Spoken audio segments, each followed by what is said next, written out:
Hey, this is Matt once again. What about another video? This is a paid request, this time from Mr. Majestic. Thank you guys for that. I really appreciate it. For those interested in requesting pretty much any type of video, a review, a topic, a reaction, a randomness, out of blueness, commentary, whatever it may be, feel free to send it either directly to my PayPal or join my Patreon. Both links are down below in the info box.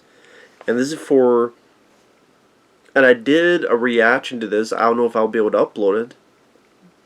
If I do, hopefully you saw it. If not, oh well.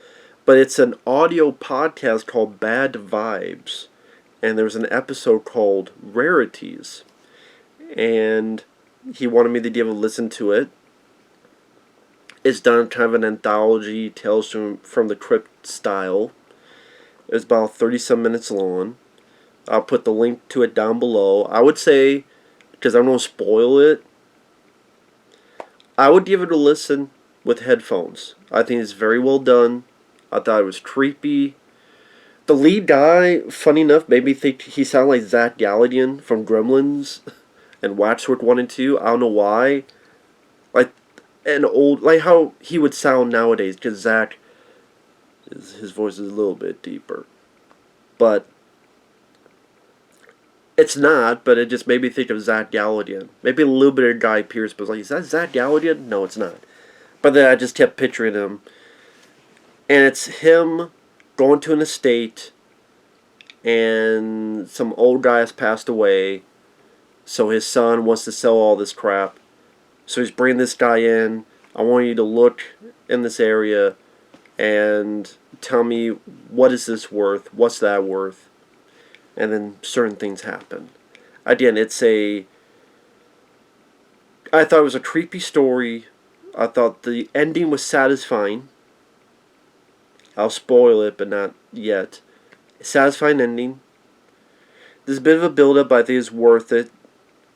I liked the lead, Dwayne.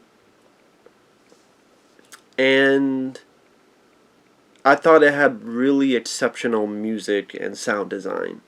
That really helped a lot, the music and sound design. Especially when you're listening to it with headphones, or even listen near to a computer. Because I did listen to it again with headphones on after I did the reaction. I'm like, yeah, it's pretty effective with headphones. But even if you just listen on your computer without it, it told an interesting story. Simple, but I thought it was effective. I thought it was a decent, creepy story, and I got more emotion out of that than I did out of the new Chainsaw Massacre movie, so there you go. But, again, spoilers right now. Again, I'll put the link down below the video for those who want to listen to it. There's the Mr. Vanderhouse estate. It's raining. And our lead guy, like I say, he's been sent there to look at this material, tell him how much it's worth.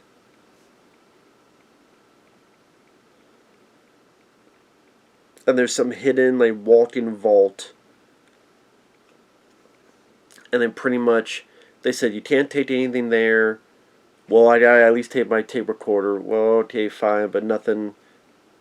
And there's, like, the son of this old guy who's just very adamant about wanting to know what this is worth.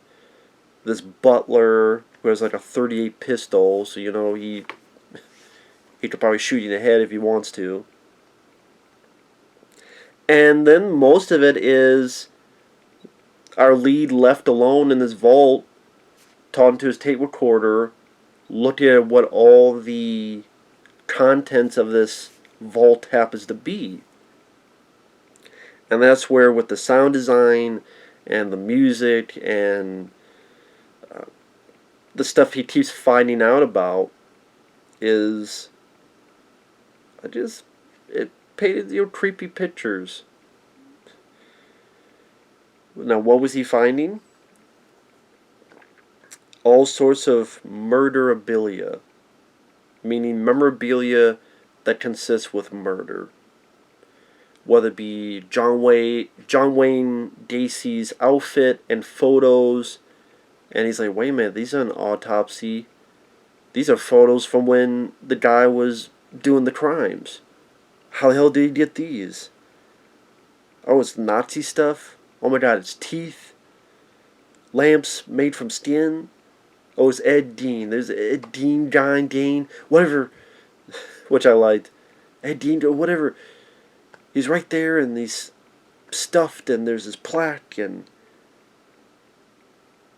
what, his body was dug up?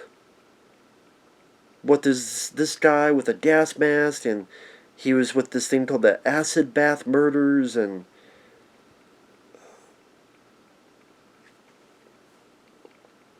JFK autopsy photos. Wait a minute, these were in Texas.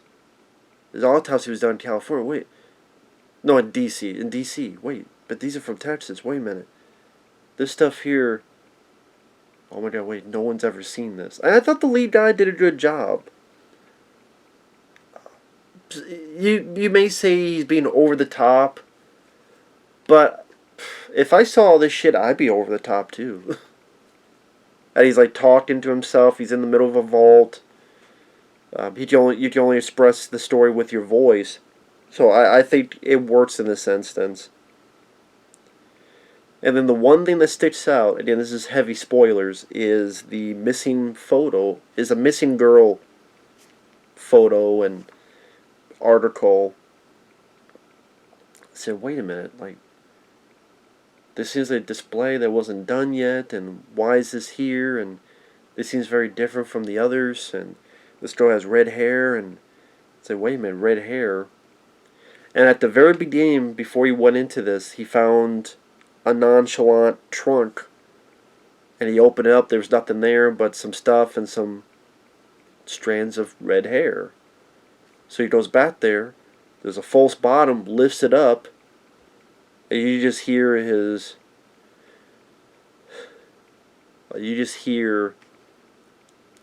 I like that the guy played it smart. That made me, wow, a smart character and a horror story. We can't get that in Stream 5. We can't get that in Texas Chainsaw Massacre, the new one. We can't get that in Halloween Kills. But we did it in a fucking podcast of a horror story. Wow, we have a guy who's smart. Because he plays it cool. Seems like they don't know about it. They just are assholes, and they know there's some illegal shit, but they don't know about that. Which I'll get to what that is in a minute, but you guys probably guess. And he plays it cool. The lead guy plays it cool, where he's like, hey, man, that stuff's a bit weird, a bit creepy. Well, this isn't going to be worth something. Well, that's going to be like maybe $50,000. But you know what? That trunk, the way it's made, valuable. I mean, it's like $5 million at least. But don't move it. It's very. You don't want to tear it up. You don't want to ruin it. No, I can't have the drink with you. I want to get this done right away. And he goes to his car. He immediately calls his boss. Get the cops. Get the press. I'm not going to be in for a while. I saw something pretty rare. And it's the skeletal remains of the little girl. Meaning that this old guy kidnapped and killed this little girl, kept it there, and either he bought the skeletal remains of whoever killed this girl, or obviously he actually did kidnap and kill this girl. Like, this old guy was so obsessed with all this stuff. And that's what I think he did, is that all this is very famous memorabilia, famous stuff, rare stuff no one would ever have. And so he purposely made something rare for himself. And he died before he set it up.